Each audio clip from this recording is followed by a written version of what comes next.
সাধারণ শিক্ষার্থীর বেশ ধরে হচ্ছে যে এই মব তৈরি করতেছে এনসিপি এবং হচ্ছে যে জামাত শিবির থেকে শুরু করে ইভেন প্রভোস্টের পদত্যাগ কেন? কারণ হচ্ছে যে প্রভোস্ট ছাত্রলীগের বিরুদ্ধে ব্যবস্থা নিচ্ছে, এজন্য প্রভোস্টের পদত্যাগ চাচ্ছে।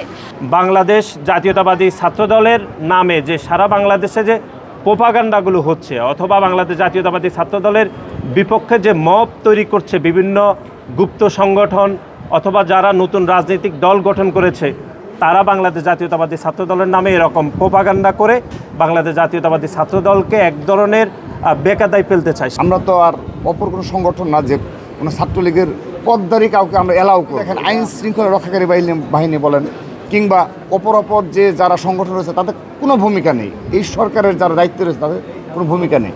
ভাইয়া, এই যে প্রথমে যে মানে নিউজটা হচ্ছে যে 2 শিক্ষার্থীকে বের করে দেওয়া, এখানে 2 শিক্ষার্থী হচ্ছে ছাত্রলীগের পোস্টেড, এর মধ্যে একজনের মানে কমিটিতে পোস্টেড, আরেকজন 23 সালে ভার্সিটিতে ভর্তি হয়েছে। আমাদের ছাত্রলীগের লাস্ট কমিটি হয়েছে 22 সালে, 23 সালে কোনো কমিটি হয়নি। যদি কমিটি হতো তাহলে ওর নামও কমিটিতে থাকতো।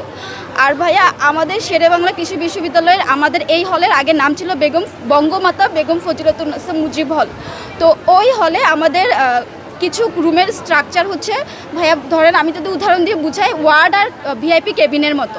ভিআইপি কেবিনে এক রুমে একজন থাকে, আর ওয়ার্ডে এই যে আমরা জনতা একসাথে থাকি। তো ওই রুমগুলো হচ্ছে শুধুমাত্র যারা ছাত্রলীগ করতো, ওই রুমগুলো শুধু তাদেরকেই দেয়া হইতো, শুধুমাত্র ছাত্রলীগের পোস্টেড। আপনি যদি হলে যাইয়া দেখেন, এখনও রুমে ওরা আছে, বহাল তবিয়তে আছে। সাধারণ শিক্ষার্থীর বেশ ধরে হচ্ছে যে এই মব তৈরি করতেছে এনসিপি এবং হচ্ছে যে জামাত শিবির থেকে শুরু করে ইভেন মানে কোনো ধরনের যাচাই বাছাই ছাড়া আগে তো জিজ্ঞেস করবে যে ঠিক আছে 2 শিক্ষার্থী, সেই 2 শিক্ষার্থীর অতীত পরিচয় কী, ছাত্রদলের কর্মী হিসেবে।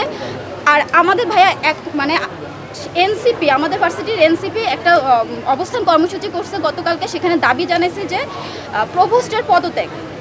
প্রভোস্টের পদত্যাগ কেন? কারণ হচ্ছে যে প্রভোস্ট ছাত্রলীগের বিরুদ্ধে ব্যবস্থা নিচ্ছে, এজন্য প্রভোস্টের পদত্যাগ চাচ্ছে।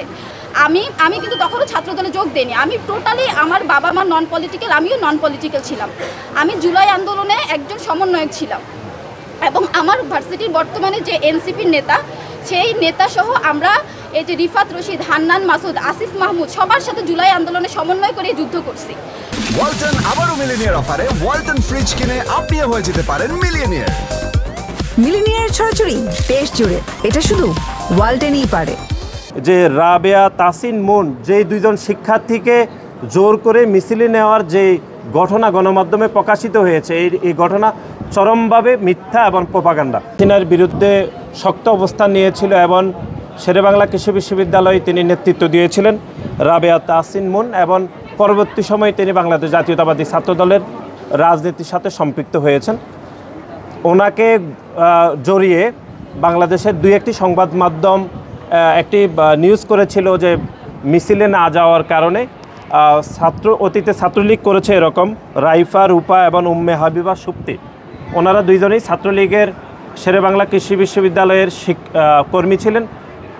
তাদের 2জনকে জড়িয়ে সংবাদ পরিবেশিত হয়েছে যে ওই 2জনকে মিছিলে না যাওয়ার কারণে হুমকি দিয়েছিল ছাত্রদলের রাবেয়া তাসিন মুন, এরকম সংবাদ পরিবেশন হয়েছে, এরকম একটা মিথ্যা সংবাদ।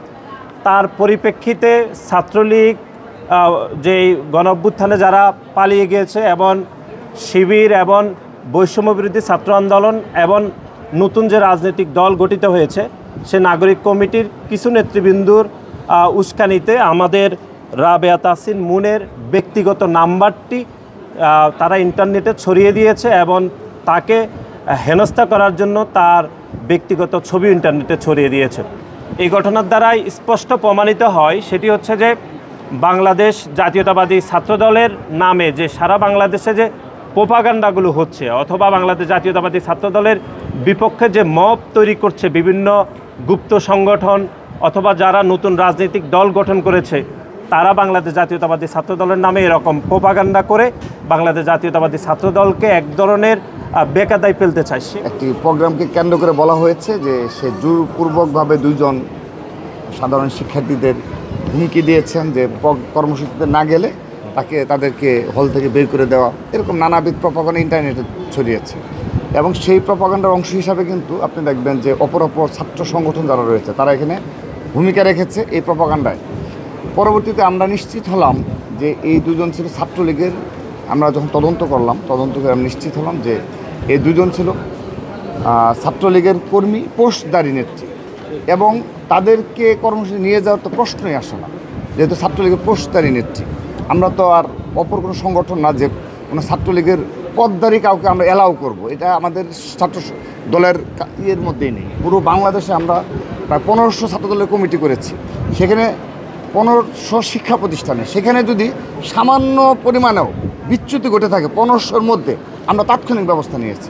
যে হেনস্থার ঘটনা ঘটলো, এক্ষেত্রে দেখেন আইন শৃঙ্খলা রক্ষাকারী বাহিনী বলেন কিংবা অপর যে যারা সংগঠন রয়েছে তাদের কোনো ভূমিকা নেই, এই সরকারের যারা দায়িত্বে রয়েছে তাদের কোনো ভূমিকা নেই।